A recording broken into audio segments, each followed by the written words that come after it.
Ya, bismillahirrahmanirrahim.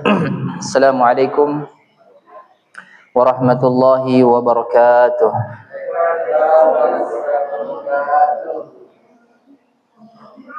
Alhamdulillahi rabbil alamin. Ar-Rahmanir Rahim. Maliki yaumiddin. Iyyahu na'budu wa iyyahu nasta'in. Wa sallallahu wa sallim ala nabiyyina Muhammad wa ala alihi wa sahbihi ajma'in. Ikhwah wal akhwat hadirin, bapak-bapak dan ibu-ibu sekalian yang dirahmati oleh Allah Subhanahu wa taala. Riwani mabarakae perlu kisukru maraja lauri sese arajangan nafung Allah taala atas segala nikmat yang diberikan kepada kita semua, sehingga malam hari ini kita kembali bermajelis ilmu yang insya-Allah dengan wasilah ini Allah memudahkan kita semua, langkah-langkah kaki kita semua dimudahkan olehnya menuju syurga insya-Allah. Salawat serta salam tercurahkan kepada baginda Rasulullah sallallahu alaihi wasallam bersama keluarganya, sahabat-sahabatnya dan orang-orang yang terus memegang agama ini sampai datangnya hari kiamat insyaallah. Pada kesempatan yang berbahagia ini kita kembali lagi melanjutkan pembahasan kitab Mukhtasar Minhajil Qasidin li Imam Ahmad bin Abdurrahman bin Qudamah Al-Maqdisi rahimahullahu ta'ala. Sekarang kita sudah di pembahasan adab bersahabat, ya, dan malam ini kita akan membahas tentang 5 kriteria. Ya, ada 5 kriteria yang kemudian diprioritaskan untuk kita jadikan sebagai teman akrab. Iya, penulis mengatakan wa fil jumlah fayambagi an yakuna fi man tu'athiru suhbatahu khamsu khisalin. Secara umum orang yang kita prioritaskan untuk dijadikan teman itu ada 5 kriteria. Yang pertama an yakuna aqilan. Pertama itu harus dia berakal, ya, memiliki akal. Hasanul khuluq, juga memiliki akhlak yang baik. Ghaira fasiqin, tidak fasik, ya. Wala mubtadi', tidak melakukan perkara bid'ah, ya. Wala harisin 'ala dunya, dan juga bukan orang yang ambisi terhadap dunia. Nah, ini yang kemudian menjadi kriteria pembahasan kita pada malam hari ini dalam kitab ini. Ammal aql, adapun berakal di sini, fahuwa ra'sul mal. Ini adalah modal utama di dalam berukhuwah, ya. Di dalam memilih teman, ini adalah modal besar. Kita harus tahu dulu terlebih dahulu bahwa orang ini orang yang berakal. Artinya bukan orang yang bodoh, bukan orang yang dungu. Kata penulis, wala khaira fi suhbatil ahmaq, dan tidak ada kebaikan bersahabat dengan orang yang ahmaq. Ahmaq, orang yang dungu, ya. Artinya bodoh. Ya, kita harus memilih seperti ini. Kita harus mengetahui. Karena ada memang beberapa orang, dulunya mungkin kita bersahabat normal-normal saja. Tetapi beriring dengan waktu yang berjalan dia melakukan hal-hal yang dilarang oleh agama. Dia kecanduan narkoba misalnya, sehingga akalnya yang dulu normal sekarang kurang berakal. Iya, disebabkan obat-obat terlarang tersebut. Ya, akhirnya apa? Hilang akalnya. Padongo-dongo dita. Iya. Tidak mengapa untuk kemudian kita berpaling dari orang yang seperti ini. Karena ini modal besar. Kapan dia bukan orang yang berakal, ini akan membahayakan diri kita sendiri. Iya. Sebagaimana penulis mengatakan, li'annahu yuridu an yanfa'aka fayadurruka, karena mungkin saja dia menginginkan kebaikan untuk kita, tetapi dia mencelakai kita karena bodoh ini, karena dungui. Mungkin dianggapannya ini suatu kebaikan buat kita, tetapi ternyata malah membahayakan kita karena dia tidak berakal, hilang akalnya. Ya, nah, biasa itu terjadi karena ingin memberikan kita surprise, karena kita mungkin ya ada momen-momen tertentu dia bahagia, kita ingin diberikan surprise oleh dia, tetapi bukan surprise nak kasih, iya, malah membuat kita celaka. Ya, mungkin banyak sering kita saksikan, ya, ingin menjadikan momentum bahagia, ternyata momentum kesedihan. Ya zanbillah. Jadi memang kata penulis ini adalah modal utama di dalam bersaudara. Kalau yang lain kita harus memilih yang berakal, selanya adalah kelebihan daripada yang lain dari segi kecerdasan misalnya. Ini juga akan membantu keberhasilan kita dalam urusan dunia maupun akhirat kita. Karena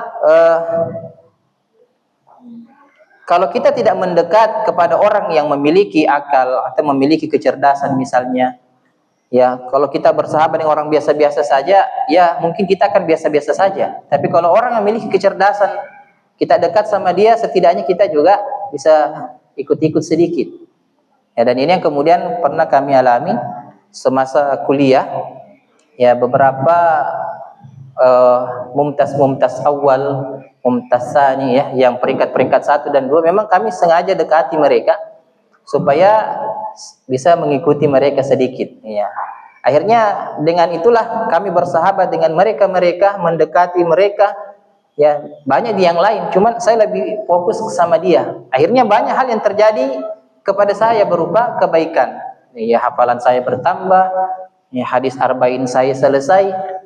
Ya, meskipun saya tidak secerdas dia. Nah, ini maksudnya harus kita pandai dalam memilih teman-teman untuk bagaimana kita bisa lebih baik lagi urusan dunia kita maupun akhirat kita.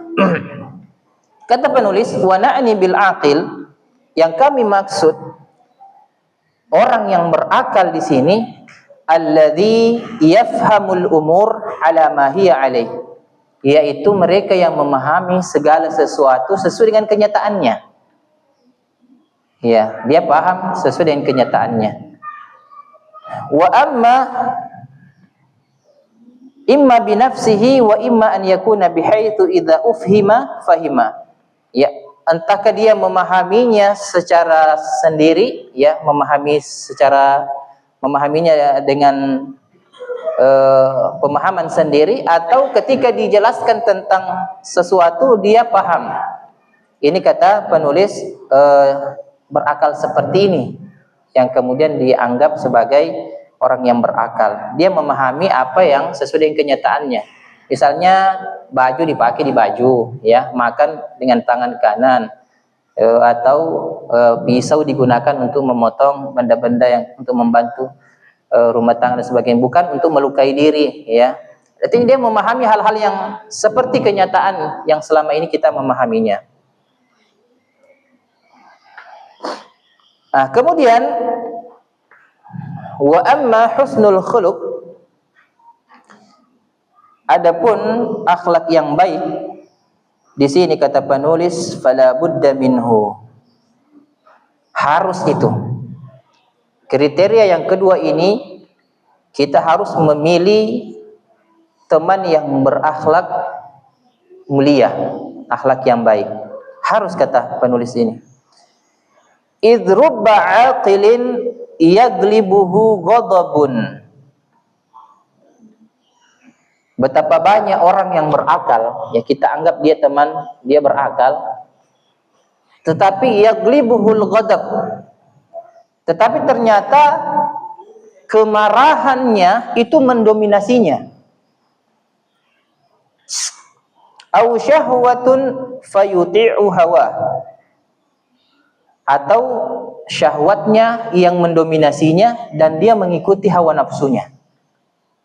Ya, maka ini sangat penting kita memilih teman yang berakhlak mulia. Artinya akhlak yang mulia di sini yang dia maksud, bagaimana seseorang itu tidak mudah marah.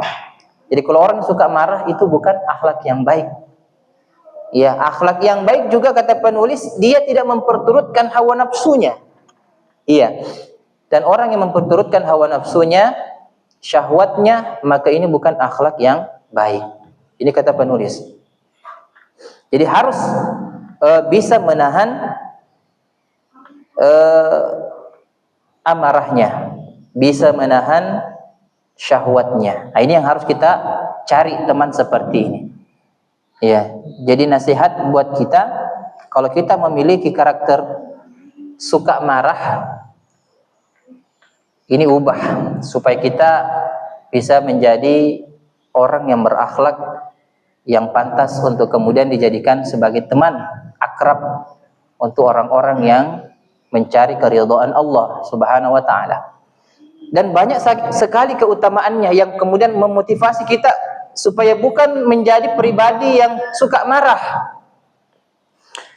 Ya, kata Nabi dalam riwayat yang sahih, la taghdab walakal jannah. Ini dihafal oleh anak TKTPQ. Janganlah kalian marah, maka insyaallah ganjarannya surga, ya kan? Jadi orang yang menahan amarahnya itu ganjarannya surga. Besar, luar biasa. Nah, motivasi besar. Kemudian keutamaannya lagi, orang yang mampu menahan amarahnya itu kemudian diberikan kesempatan oleh Allah nanti di hari kiamat memilih bidadari. Ini loh, kiamat bicara bidadari dulu ya. Iya. Bangka tamu tak boleh timbah lah. Iya. Jadi orang yang menahan amarahnya, dia akan diberikan kesempatan oleh Allah memilih bidadari di hari kiamat nanti. Sebagaimana datang riwayat yang sahih, ya, hadis riwayat Sunan Abi Daud dan Jami' At-Tirmidzi, dinilai hasan oleh Syekh Albani, dinilai hasan oleh banyak ulama. Ini dari Muaz bin Anas, ya, Rasulullah sallallahu alaihi wasallam bersabda, man kadhama ghaidhan, barang siapa yang menahan amarah, wa huwa qadirun ala an yunfidhahu, dia kemudian mampu untuk meluapkan amarahnya. Nah, dia menahan amarahnya padahal dia mampu untuk melampiaskan amarahnya. Da'ahu Allahu ala ru'usil khalaiq yaumal qiyamah, dia akan kemudian dipanggil di khalayak manusia, ya, di hadapan seluruh manusia nanti di hari kiamat, dipanggil oleh Allah hatta yukhayyarahu min al-huril 'ain ma syaa, sampai Allah Subhanahu wa taala mempersilahkan untuk dirinya memilih di mana bidadari yang dia senangi. Di sini menunjukkan bahwa bidadari itu banyak jenisnya. Ya, kecantikannya berbeda-beda. Dia disusun berjejeran begitu. Siapa yang dia pilih di antara bidadari yang cantik itu? Kalau ya jangan lupa pilih kak, kau bidadarimu. Ya. Iya, insyaallah semua cantik. Tetapi memang diberikan kesempatan untuk memilih bagi mereka orang yang mampu menahan amarah. Berarti menahan amarah adalah akhlak yang baik yang diganjar oleh Allah dengan surga dan bidadari-bidadari surga. Ya, kalau mau bicara ke bidadari, ini juga menyangkut sama akhwat. Iya, akhwat itu kalau dari segi dunia memang, karena bidadari kan di surga di akhirat. Kalau perbandingan mereka di surga dan wanita muslimah di dunia, memang lebih cantik bidadari. Iya, lebih cantik. Tetapi ketika bidadari di surga dan wanita muslimah di surga, maka kedudukan wanita muslimah lebih tinggi dibandingkan bidadari, mengalahkan kecantikan bidadari. Mengapa? Karena wanita muslimah di dunia itu naik ke surga menjadi penghuni surga bersamaan dengan keimanan dan cobaan yang mereka diterpa di dunia, ya, kemudian ada di surga. Tentu kedudukannya lebih mendominasi dengan bidadari-bidadari yang ada. Ya, coba kita berbicara tentang bidadari ketika dia memunculkan wajahnya di permukaan dunia ini. Ada hadis yang datang dari Sahih Bukhari. Walau anna imra'atan minan nisa'i ahlil jannah. Ya, kalaulah wanita dari penghuni surga atla'at ilal ardi, dia memunculkan wajahnya ke dunia, ke bumi ini, la adha'at ma bainahuma, maka dia akan memancarkan cahaya yang menyinari dunia dan langit. Iya, mengalahkan cahaya matahari. Wala mala'at ma bainahuma rihan, maka dia akan kemudian memenuhi dunia dan langit ini dengan harum yang semerbak. Ya, harum yang luar biasa. Wala nasifuha ala ra'siha khairun, ya, wala nasifuha ala ra'siha khairun minad dunya wa ma fiha. Ya, dan sungguh kerudung yang ada di kepalanya bidadari itu lebih baik dibandingkan dunia, ya, dan seisinya. Jadi bidadari juga berkerudung di sini disebutkan oleh baginda Nabi sallallahu alaihi wasallam. Jadi sungguh sangat luar biasa kecantikannya bidadari ini. Kemudian kecantikan mereka, saking digambarkan kecantikan mereka itu sampai kelihatan sumsum tulang mereka, saking jernih dan putihnya itu bidadari. Jadi wanita muslimah nanti lebih daripada itu, ya, ketika mereka masuk surga. Dari Abu Hurairah radhiyallahu anhu, Nabi bersabda, hadis riwayat Bukhari dan Muslim, ya, dalam Sahih Muslim disebutkan dan Sahih Bukhari disebutkan. Walikulli wahidin minhum zaujatan, di setiap di antara mereka penghuni surga itu dihadiahkan 2 istri dari bidadari. Jadi kita ini kalau kita masuk surga, ada memang 2 istri tak bidadari, laki-laki, ya. Kenapa ini selalu laki-laki terus? Karena memang kecenderungan laki-laki pada wanita. Bahkan kata Nabi, ma taraktu fikum fitnatan asyaddu minar rijali minan nisa, ya, kama qala Nabi, tidaklah aku tinggalkan sebuah fitnah yang lebih besar dirasakan oleh seorang lelaki adalah seorang fitnah wanita. Fitnah wanita memang berat bagi laki-laki. Iya, kalau wanita kan kecenderungannya di perhiasan, ya. Jadi begitu untuknya 2 wanita surga. Iya, 2 bidadari. Yura mukhu suqihima min wara'i lahmi minal husni, ya, tampak sumsum betis keduanya dari balik daging karena begitu indahnya. Jadi kelihatan sumsumnya, jernihnya itu. Kalau mita kimakunda kepang, ya, kita melihat wanita yang betisnya yang putih sekali, mungkin itu sudah cukup menghapuskan hafalan-hafalan kita. Ya, maka itu wanita memang harus disuruh tutup wajahnya, ditutup betisnya karena aurat. Ya, itu sudah menggugah. Ya. Apalagi ini saking jernihnya kelihatan sumsumnya. Ya, maka dia makan ramu Pak di kebutuhan. Ini menunjukkan bahwa mereka memang sangat putih dan jernih. Ya, kecantikannya luar biasa. Menunjukkan kesempurnaan penciptaan bidadari itu. Bukan seperti keadaan manusia di dunia. Kemudian bidadari itu, ya, ini wanita muslimah ini harus memiliki karakteristik seperti ini. Bidadari kata Allah di dalam Al-Quran di surah Ar-Rahman ayat 56, fihinna qasiratut tarf lam yatamishunna insun qablahum wala jan. Di dalam surga itu ada bidadari-bidadari yang menundukkan pandangan mereka, yang mereka tidak memandang kecuali hanya kepada suaminya, ya, dan tidak pernah disentuh, ya, manusia pun ataupun jin tidak pernah disentuh. Dan memang hanya satu tujuan pandangan dia, hanya kepada suaminya di dunia.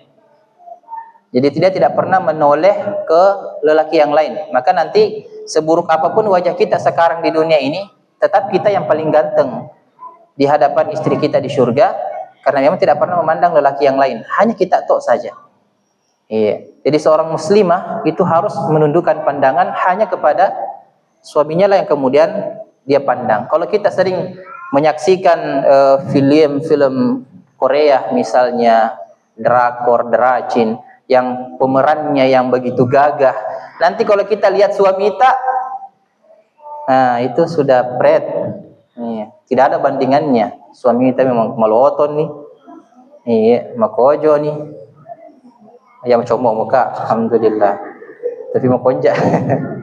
Ya, kita akan hilang, dicabut kenikmatan itu di hadapan kita terhadap suami kita, karena kita memandang yang bukan mahram kita. Sebaliknya pun laki-laki begitu. Jaga pandangan dari melihat wanita yang bukan mahram. Ya. Lagi mencantik bagi suki di bulata dia naga cantik na bineta. Itu Allah cabut. Ya, kenikmatan kecantikan kepada istri kita karena kita mengumbar pandangan kita. Ya. Itu jamaah sekalian.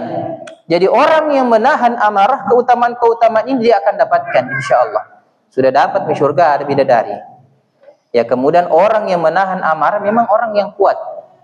Ya, kata Nabi, laisa syadidu bisur'ah. Bukanlah orang yang kuat itu jago gulat, jago karate, jago silat dan seterusnya. Nah, kata anak mengaji Quran. Ya. Tetapi kata Nabi, innamasyadidul ladzi yamliku nafsahu 'indal ghadab. Orang yang kuat itu adalah mereka yang mampu menahan dirinya, amarahnya. Ya. Meskipun dia mampu untuk kemudian meluapkannya. Ya, dia mampu menahan amarahnya ketika dia marah. Ini orang yang kuat dalam versi Islam. Ya. Jangan sampai mentah-mentah ki karate, pat taekwondo, mai caiki dipraktekkan loh kah? Ditawi. Kita praktekkan kepada saudara muslim. Kita tendang saudara muslim dengan tendangan migeri cudan. Ya. Atau tendangan memutar. Atau istri kita sendiri yang kita tinjuk, ya, dengan tinjuk yang kuat. Nauzubillahi min dzalik. Ya, jadi buktikan kelaki-lakian kita dengan kita menahan amarah kita.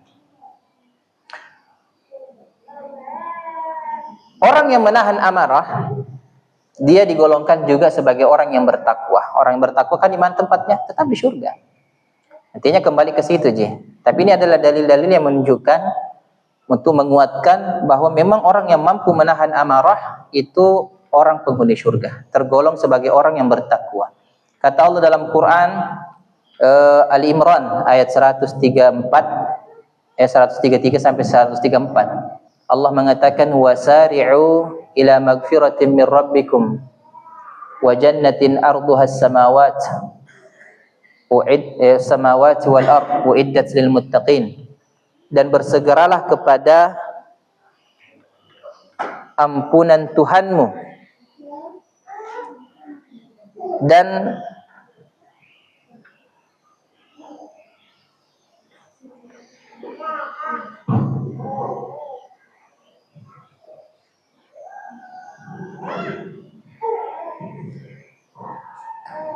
bersegeralah kamu menuju ampunan dari Tuhanmu dan menuju surga yang luasnya surga itu seluas langit dan bumi, disediakan bagi orang-orang yang bertakwa.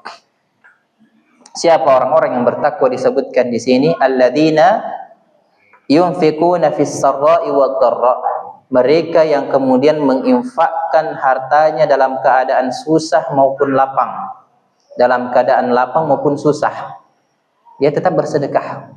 Ini golongan yang akan mendapatkan surga yang seluas langit dan bumi. Ya, kemudian wal kadhiminal ghaidha, orang yang kemudian mampu menahan amarahnya.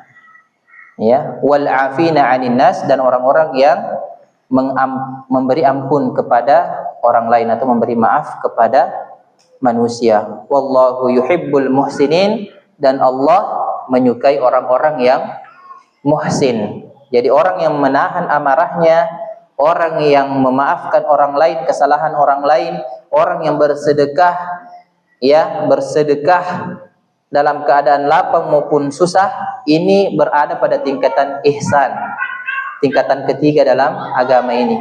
Pertama beriman, muslim, ya, Islam, muslim. Kemudian yang kedua beriman, mukmin. Ketiga ihsan, muhsin.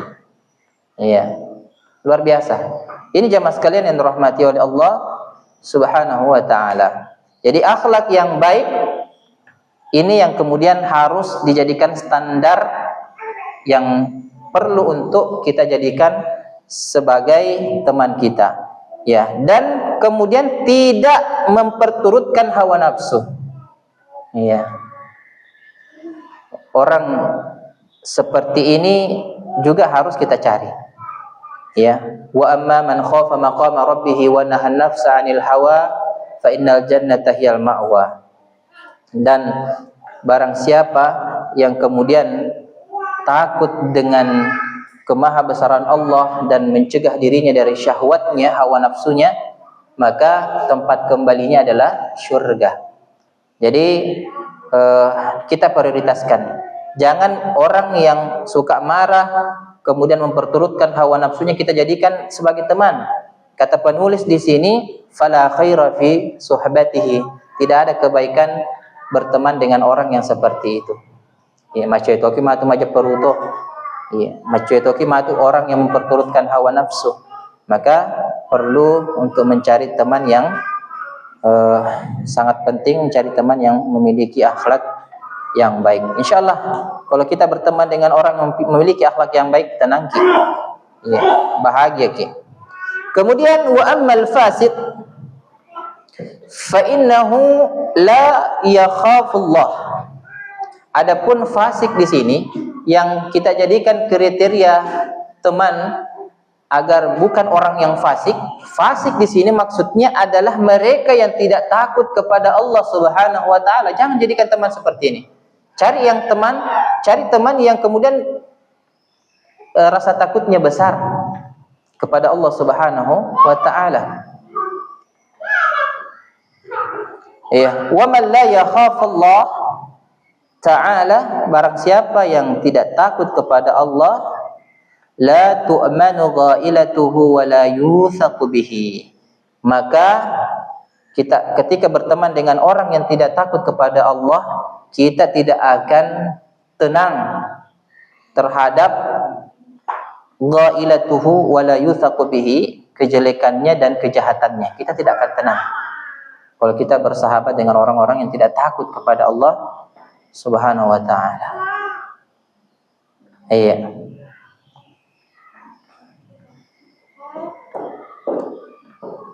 Loi mabuno. Ya, loi minnoi. Dia tidak takut sama Allah. Kita yang bahaya ini berteman dengan dia. Ya, dia ajak kita ya untuk bermaksiat. Ya, karena kita sudah teman akrab, kita tidak enak menolak. Ya. Nah, ajak kita minum khamar misalnya, karena kita sudah teman sejak dulu, kita tidak enak kalau tidak kita ya, ini yang kita tinggalkan, tidak apa-apa. Insyaallah Allah akan memberikan ketenangan hati untuk kita. Nah, kemudian wa ammal mubtadi'. Adapun yang melakukan perkara baru dalam agama, istilahnya bid'ah. Bid'ah ini menjadi pembahasan yang tidak disenangi oleh beberapa orang, karena ada beberapa orang tertentu yang terlalu menggembor-gemborkan persoalan bid'ah. Iya. Siapapun sebenarnya kalau dia penuntut ilmu, yang menuntut ilmu di Mesir, di Kairo, Sudan, di Mekah, Madinah, pasti akan membahas tentang persoalan bid'ah. Karena memang bid'ah ini disebutkan oleh Nabi. Jangan kita merasa anti bid'ah, karena ini ajaran agama kita. Ya, karena bid'ah ini kebalikannya sunnah. Kalau syirik kebalikannya tauhid. Iya. Di bid'ah itu perkara yang baru dalam agama yang tidak dicontohkan oleh Nabi. Ini persoalan agama ya. Titik beratnya bid'ah ini perkara yang diadakan dalam agama yang tidak ada contoh dari Nabi. Iya. Jadi jangan fobia tentang masalah bid'ah. Misalnya Nabi menetapkan Al-Quran 30 juz. Ada sekelompok manusia mengatakan masih ada 10 juz yang tersembunyi. Ini bid'ah. Al-Quran telah disempurnakan 30 juz. Dan Allah mewafatkan Nabi dengan surah terakhir. Al-yawma akmaltu lakum dinakum wa atmamtu alaikum ni'mati wa raditu likumul islam madinah. Iya, telah disempurnakan agama ini. Allah ridho pada agama ini. Kemudian kita menuduh Nabi belum menyampaikan 10 juz. Dosanya bagaimana itu? Itu bid'ah. Ya. Mengada-adakan perkara yang tidak contohnya. Ada orang melaksanakan sholat sunnah 2 rakaat setelah asar. Bid'ah. Tidak ada contoh dari Nabi. Kenapa lakukan? Ya, seperti itu maksudnya. Karena kata penulis fayukhafu min suhbatihi bisirayati bid'atihi. Ditakutkan di dalam berteman dengan ahli bid'ah ini kita akan terjerumus dengan pemahamannya. Ya, kenapa tidak sholat, Pak, Bu? Kenapa tidak sholat, Ki? Oh, kita itu nak masih tingkat syariah, Ki. Nak, saya sudah tingkat ma'rifah, hakikat. Ya, jadi sholat ini dena wajib, Nak. Ini bid'ah. Pemahaman yang keliru. Ya Pak, kenapa tidak sholat? Boleh nak di Mekah nak sumpajang, di Madinah 1000 kali, di tempat lain nak cicam sumpajang nak ya si sumpajang figau. Ya, di kosika di Mekah 100.000 kali, di tempat lain dia nak perlu sumpajang nak. Ini pemahaman bid'ah yang harus kita bantah. Karena mengapa? Nabi lahir di Madinah, dia lahir di Mekah, di Madinah, ya, 13 tahun di Mekah, di Madinah 10 tahun, ya, sampai wafat boleh sholat, Ki. Ya, dia apa ketu carana? Nabi sholat sampai bengkak dia punya betis. Ada juga yang memahami bahwa Al-Quran ini adalah makhluk. Ya, dia adalah suara yang Allah ciptakan yang berfungsi untuk menyampaikannya di tengah masyarakat, di tengah umat. Ya, bahwa Nabi sudah sampaikan bahwa Al-Quran adalah qala Allah, perkataan Allah. Semua khatib-khatib mengatakan qala Allah Ta'ala, Allah berfirman. Dia mengatakan Al-Quran adalah makhluk. Ini bid'ah, pemahaman yang sesat. Jadi harus kita menjauhi pemahaman-pemahaman seperti ini. Jangan berteman seperti orang seperti golongan seperti ini. Kemudian qala Umar ibn al-Khattab. Ada perkataan Umar bin Khattab ini sangat perlu untuk kita dengar bersama. Alaika bi ikhwanis sidq ta'ish fi aknafihim. Ya. Untuk kalian harus memilih teman-teman yang jujur. Kamu akan hidup dalam tanggungannya atau perlindungannya. Kita disuruh mencari teman yang jujur. Fa innahum zinah fir raha wa uddah fil bala. Karena berteman dengan orang seperti ini yang jujur, kita berada pada perlindungannya, ini akan menambah perhiasan untuk kita dalam keadaan lapangnya kita. Iya, kita dalam keadaan lapang, ini menjadi perhiasan buat kita ketika berteman dengan orang seperti ini. Jadi apa fungsi perhiasan? Ya, fungsi perhiasan dalam diri kita apa? Ya, ada cincin di sini, cincin berlian, menambah nilai. Jadi kalau kita memiliki cincin berlian sini, meskipun wajah kita pas-pasan, tapi kalau ada cincin berlian yang mahal sekali itu berlian, itu setidaknya menambah nilai kita. Perhiasan ini menambah nilai kita, orang mengetahui bahwa ini orang kaya, ini bukan orang biasa. Ya. Bersama dengan orang yang jujur, ya. Ini menambah perhiasan, artinya menambah keimanan pada diri kita, menambah nilai di hadapan Allah Subhanahu wa taala dalam keadaan lapang. Dan kata penulis wa'uddah fil bala, dan akan menjadi bekal tatkala kita tertimpa musibah. Jadi ada bekal tak berteman dengan orang yang jujur seperti ini, yang soleh seperti ini. Ya, kalau kita kena musibah sabar kini menjadi penggugur dosa-dosa dan seterusnya. Ini bekal buat kita ketika bersama dengan orang yang jujur. Wada' amra akhika ala ahsanihi hatta yaji'aka ma yaqlika minhu. Dan letakkanlah urusan atau perkara saudaramu di tempat yang paling baik sampai dia datang kepadamu untuk kemudian mengambil apa yang telah dititipkan untukmu. Jadi kita amanah dari apa yang telah dititipkan oleh saudara kita. Kita simpan di tempat yang paling baik. Ya, jangan kita simpan biasa-biasa saja, berarti bukan teman baik ini. Ya, tidak memperhatikan barangnya temannya. Ya, wa'tazil aduwak. Jauhilah musuhmu. Ya, jangan mendekat sama musuh, jauhi. Wahdhar sadiqak illal amin. Dan berhati-hatilah kepada sahabatmu. Kita disuruh berhati-hati kepada sahabat. Yang mungkin kita bersahabat sama teman-teman yang banyak, kita berhati-hati di situ. Ya, kata penulis illal amin, ya, kecuali sahabat yang bisa kamu percaya. Wala amin illa man yakhshallah. Ya, tidaklah bisa dipercaya, ya tidaklah yang bisa dipercaya melainkan dia adalah orang yang takut kepada Allah. Jadi orang yang tidak takut kepada Allah jangan mudah percaya. Ya, makanya itu beberapa perusahaan menerima karyawan yang dia menjaga salat 5 waktunya. Mengapa? Dia menjaga amanah dari Allah. Ya, jangankan kita saja sebab sesama makhluk, kepada Allah saja dia khianat. Dia tidak melaksanakan salat, dia tidak takut kepada Allah. Ini hati-hati dengan orang seperti ini. Jangan percaya. Jangan mudah percaya orang seperti ini. Dia tidak takut sama Allah. Nah, maka hati-hatilah seperti ini. Wala tashab al-fajir fatata'allam min fujurihi. Jangan kamu bersahabat kepada orang yang fajir, orang yang jahat, maka kamu akan belajar dari kejahatannya. Wala tatla' ala sirrik, dan jangan kamu membocorkan rahasiamu kepadanya. Ya. Wastashir fi amrika alladhina yakhshawna Allah ta'ala. Dan musyawarahkanlah masalahmu kepada saudaramu yang takut kepada Allah. Ya, kalau orang yang takut sama Allah pasti menjaga betul-betul masalah kita, menjaga rapat-rapat masalah kita, tidak akan dia bocorkan karena dia tahu keutamaannya. Ya, menjaga aib saudaranya, Allah akan jaga aibnya di dunia dan di akhirat. Iya.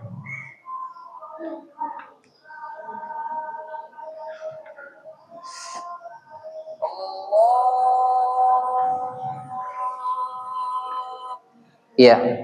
Di sini ada perkataan Yahya ibni Mu'adz. Bi'sas sadiqu sadiqun tahtaju an taqula lahu udhkurni fi du'aik.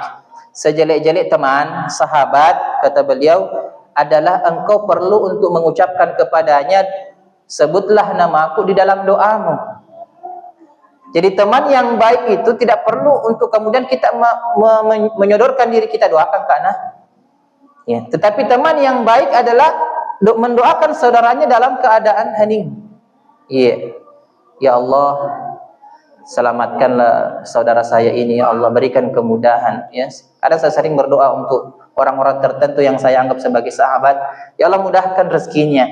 Ya, jadikan dia adalah sosok yang bisa menjadi penyelamat agama ini, yang menegakkan agama ini di tengah-tengah masyarakat. Jadikan dia lelaki yang sehat walafiat, yang bermanfaat untuk istri dan anak-anaknya. Saya doakan begitu, menyebutkan namanya langsung.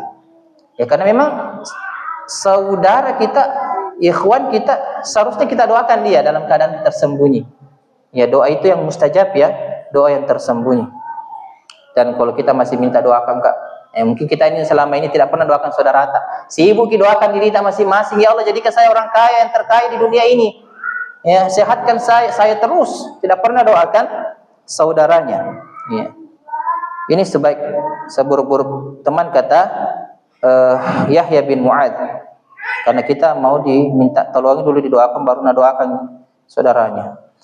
Wa anta'ish ma'ahu bil mudarah, ya, bil mudarah.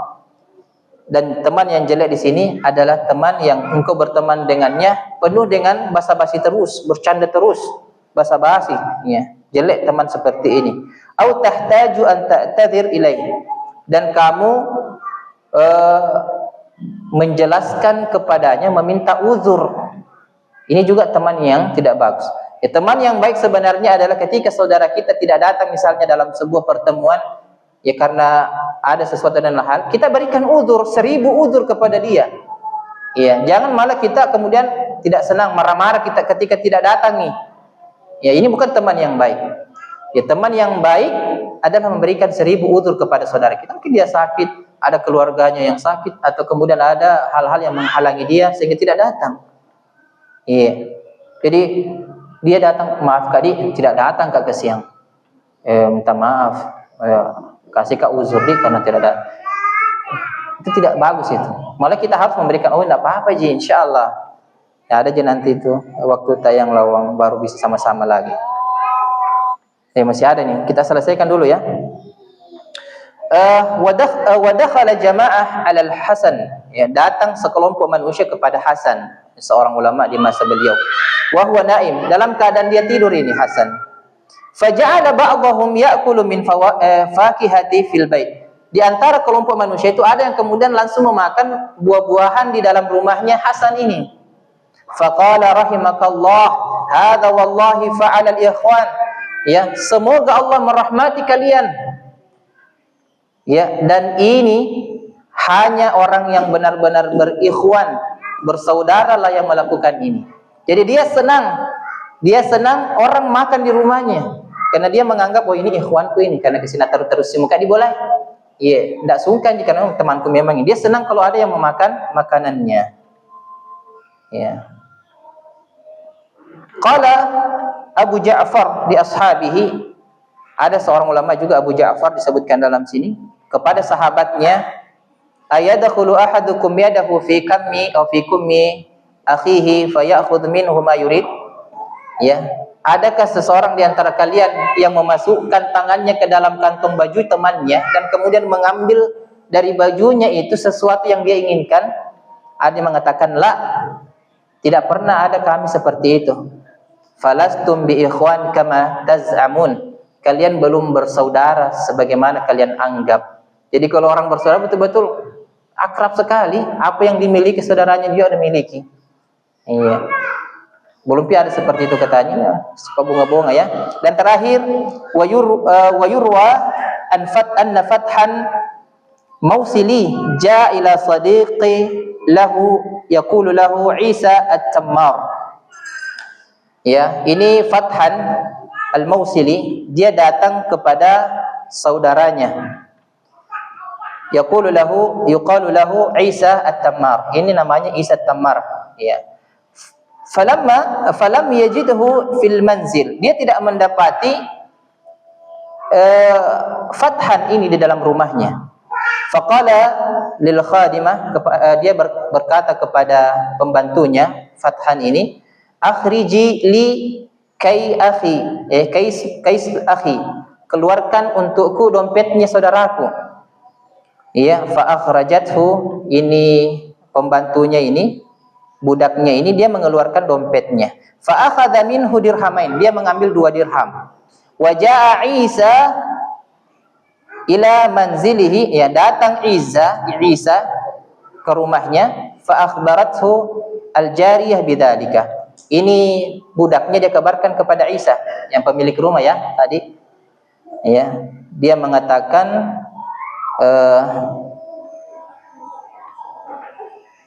in kunti sadiqah, jikalau kamu benar apa yang kamu ceritakan ini, fa anta hurrah, maka kamu akan saya merdekakan. Ya, fa nadhara fa idza hiya qad sadaqat, dan dia melihat dompetnya, ternyata dia memang mengambil 2 dirham. Ya, fa a'taqat, dia kemudian memerdekakan budaknya. Jadi saking begitunya dia bersaudara. Dia senang kalau diambil uangnya di saudaranya, di kantungnya, karena memang betul-betul bersaudara. Sehingga budaknya ini pun dimerdekakan, ya karena cerita ini. Dia bahagia, ya, karena ternyata betul-betul dia saudara saya, yang perlakukan saya sebaik-baik persaudaraan. Ya mungkin hanya itu yang sempat kita sampaikan. Pekan depan kita akan membahas hak-hak yang ditunaikan ketika kita bersaudara karena Allah Subhanahu wa taala. Syukran ala husni ihtimamikum. Sallallahu ala nabiyina Muhammad wa ala alihi wa sahbihi ajmain. Assalamualaikum warahmatullahi wabarakatuh. Subhanakallahumma wa bihamdik, asyhadu an la ilaha illa anta, astaghfiruka wa atubu ilaik.